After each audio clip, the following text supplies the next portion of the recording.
Begitu juga di sakta. Saya berkali-kali cerita. Kalau Anda tahfidz, tadi saya dapat berita menyenangkan, pernah bulik saya Neng Hasna Putri Mbah Kula Bajajila khatam Quran. Saya senang sekali. Di antaranya misalnya sakta. Sakta itu kenapa harus ada? Dulu Imam Asy'im pernah ditanya, kenapa ada sakta? Kata beliau, ada ayat atau dialog yang bahasa Arab itu tidak ada koma, tidak ada tanda kutip, sehingga solusinya ya sakta. Yaitu ketika orang kafir bangun dari kubur, mereka tanya, Mam ba'atsana mim marqadina, siapa yang bangkitkan kami dari kubur?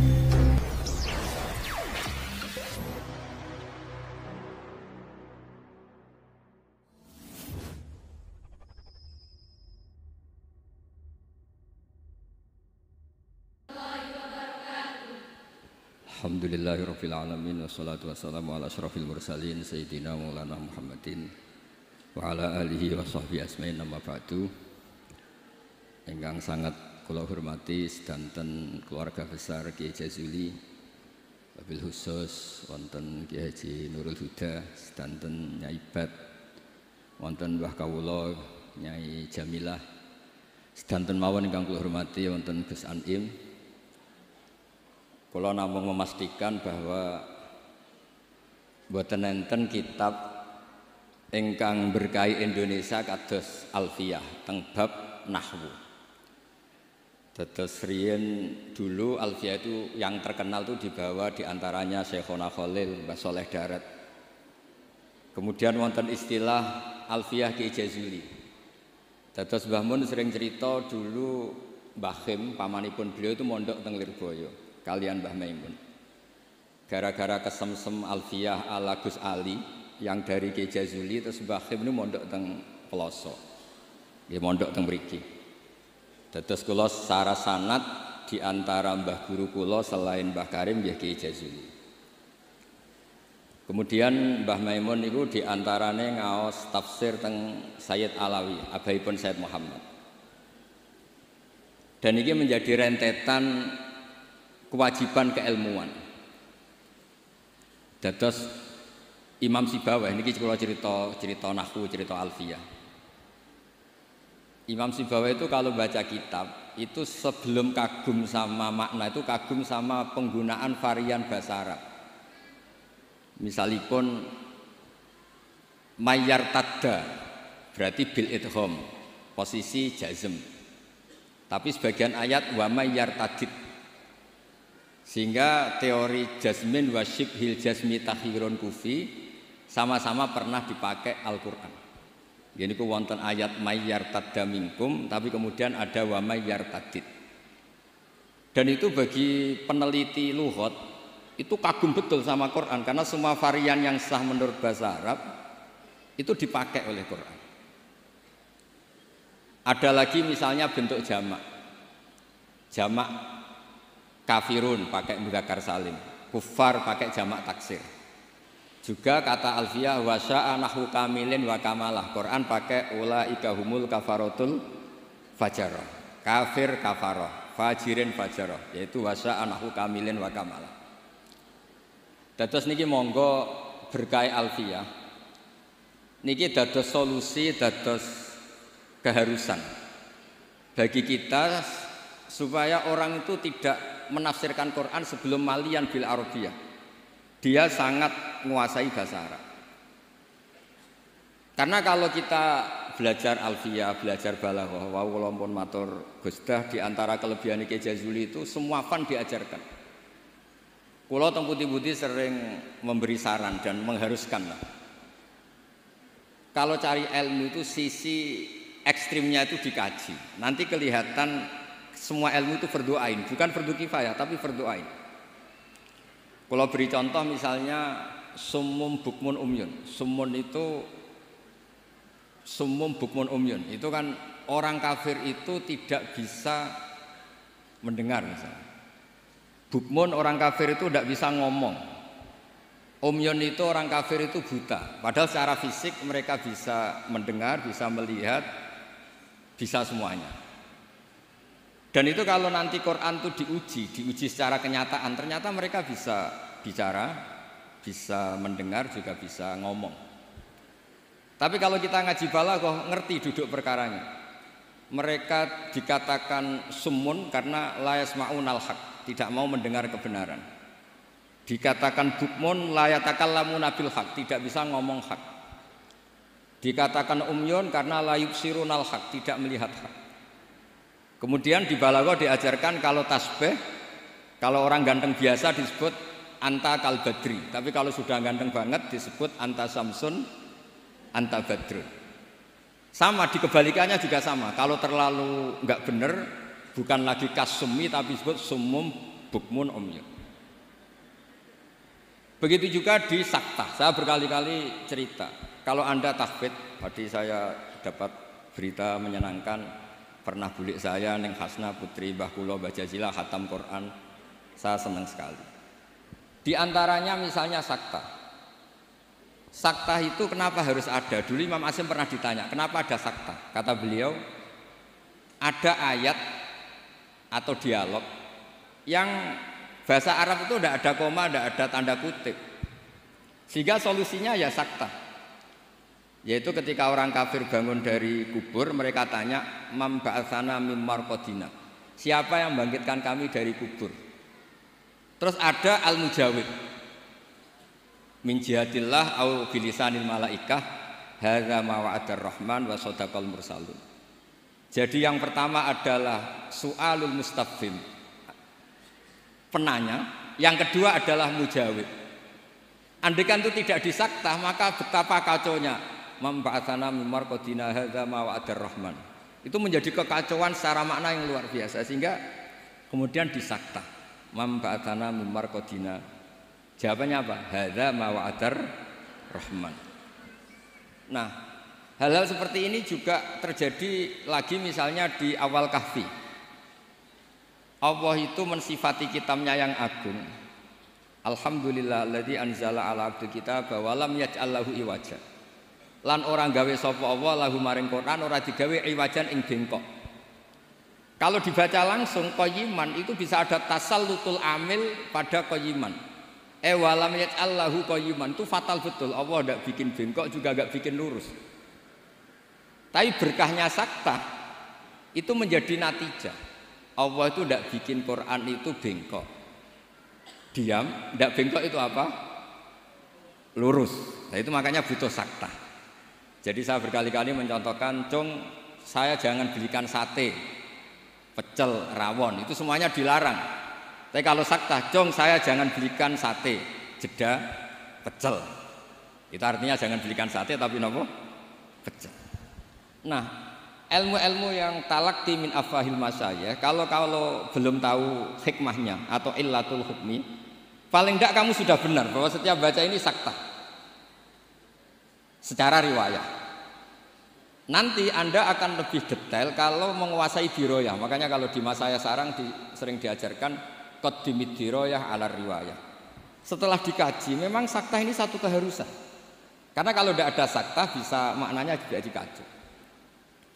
Begitu seterusnya di bab-bab nahwu. Nahwu itu terkenal kan, dulu ada orang terkenalnya ya, Abdul Aswad Ad-Du'ali itu sama putrinya melihat bintang terus kagum bilang ma ahsanus samai. Karena redaksi ini menjadi istifham, abahnya menjawab nujumuha, ya bintangnya. Terus kata anaknya, innama aradtu bidzalika ta'ajjub, saya ini kagum. Oh harusnya kamu baca ma ahsanas samaa, bukan ma ahsanus samai tapi ma ahsanas sama. Semenjak itu terus mulai kepikiran nulis nahwu. Ada yang lebih fatal dari cerita itu. Ada seseorang yang terus gak mau sholat, jadi ateis. Gara-gara baca ayat innallaha bari'um minal musyrikina wa rasulih, dia baca jer. Kalau Allah sama Rasulnya saja tidak ngurus, apalagi sama kita.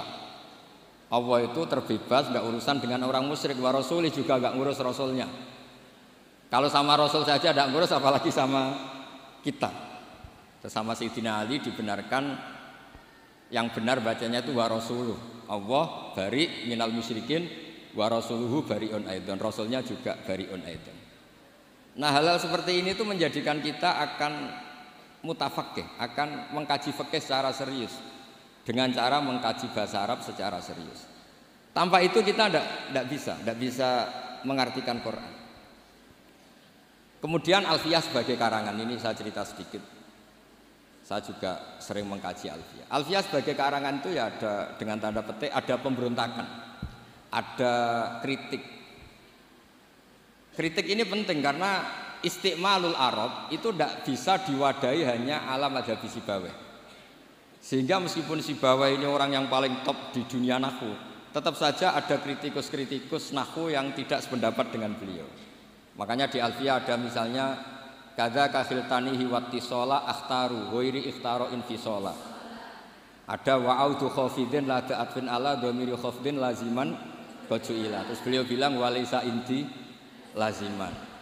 Ada lagi wasaf halima biharfin jurraqat abau.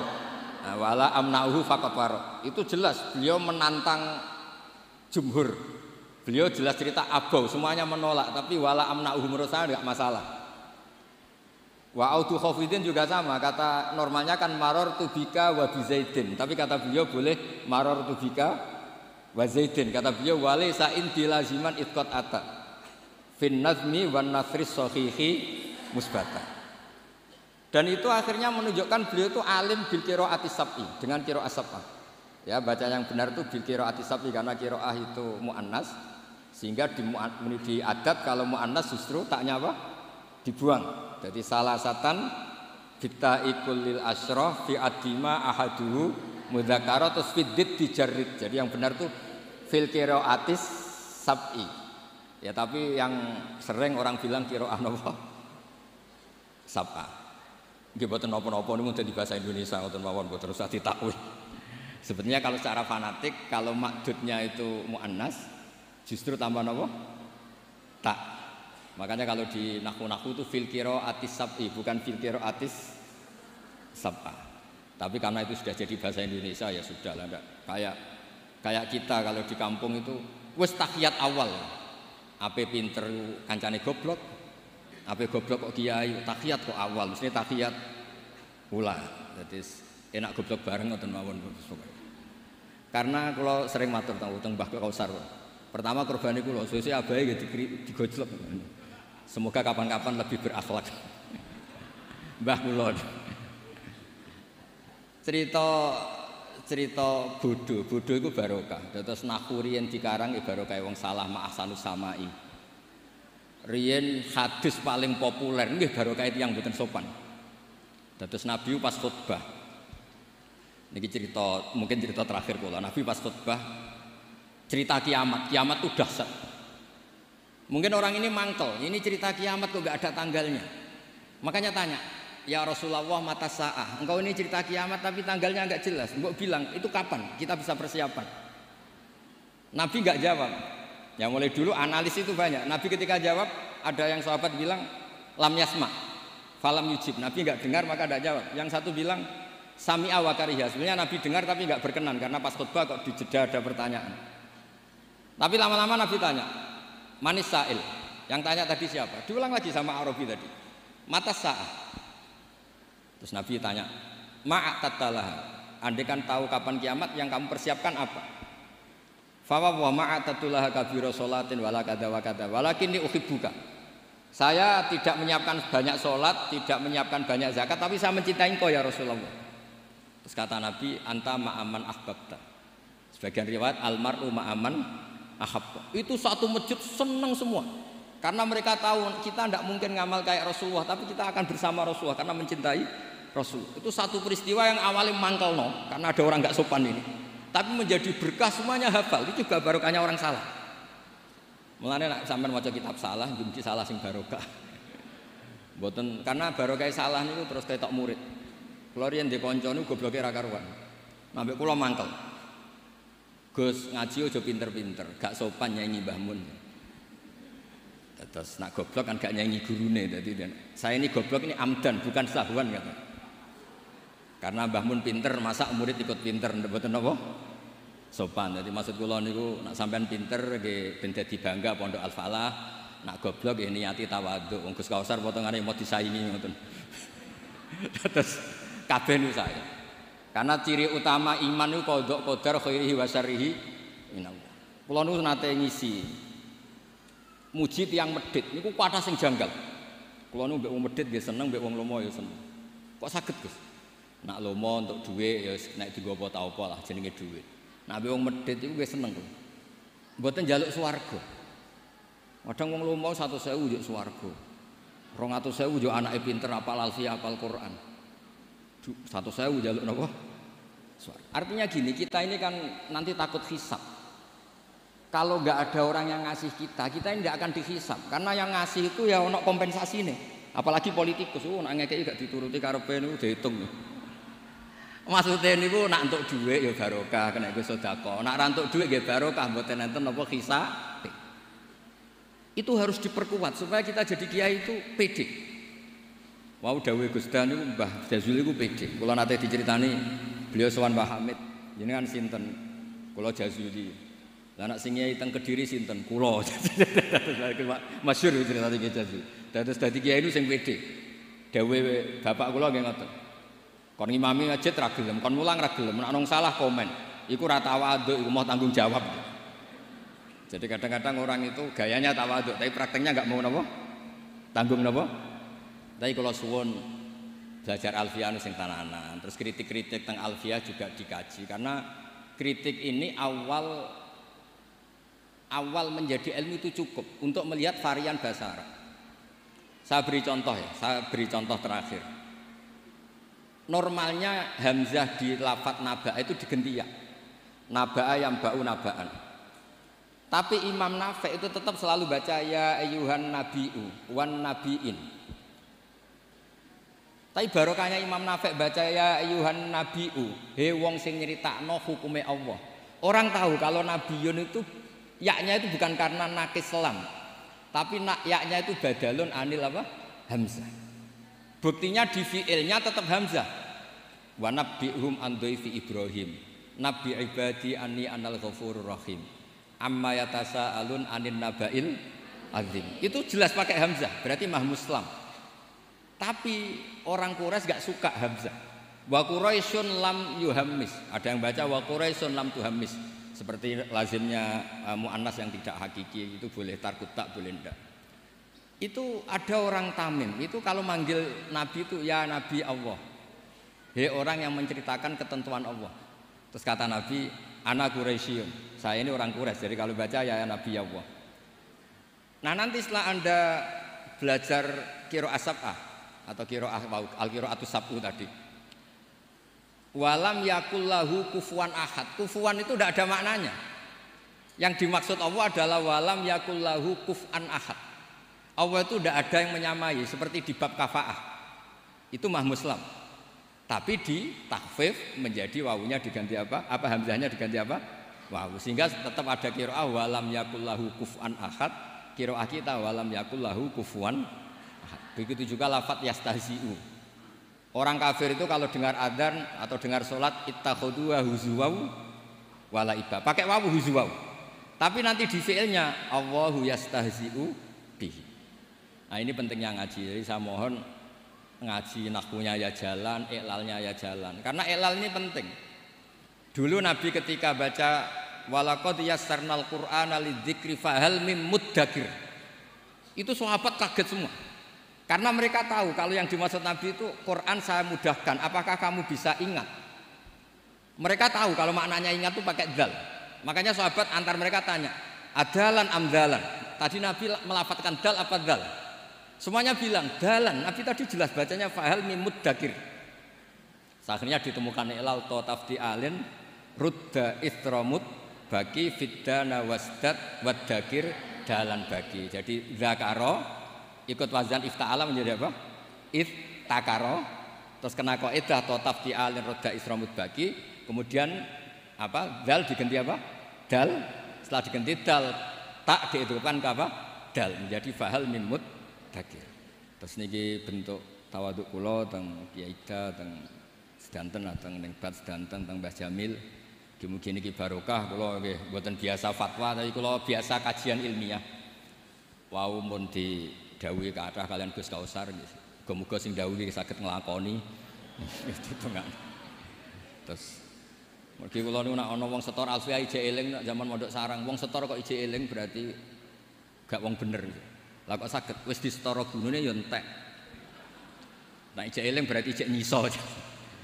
Nggih, tapi saya eling. Kula ngantos sakniki saya eling alfiah karena bagi saya itu penting ilmu itu. Karena tadi misalnya baca mim mudakir langsung ngerti napa ta tafdi alin rudda isra mudbaki fidana wasdad wadarin dalan bagi sehingga tetap fahal mim mudakir ana ta ana sing eling. Bukan terus kita enggak pinter ganti. Oh ini yang bener dal, yang mananya ingat itu dal, bukan begitu.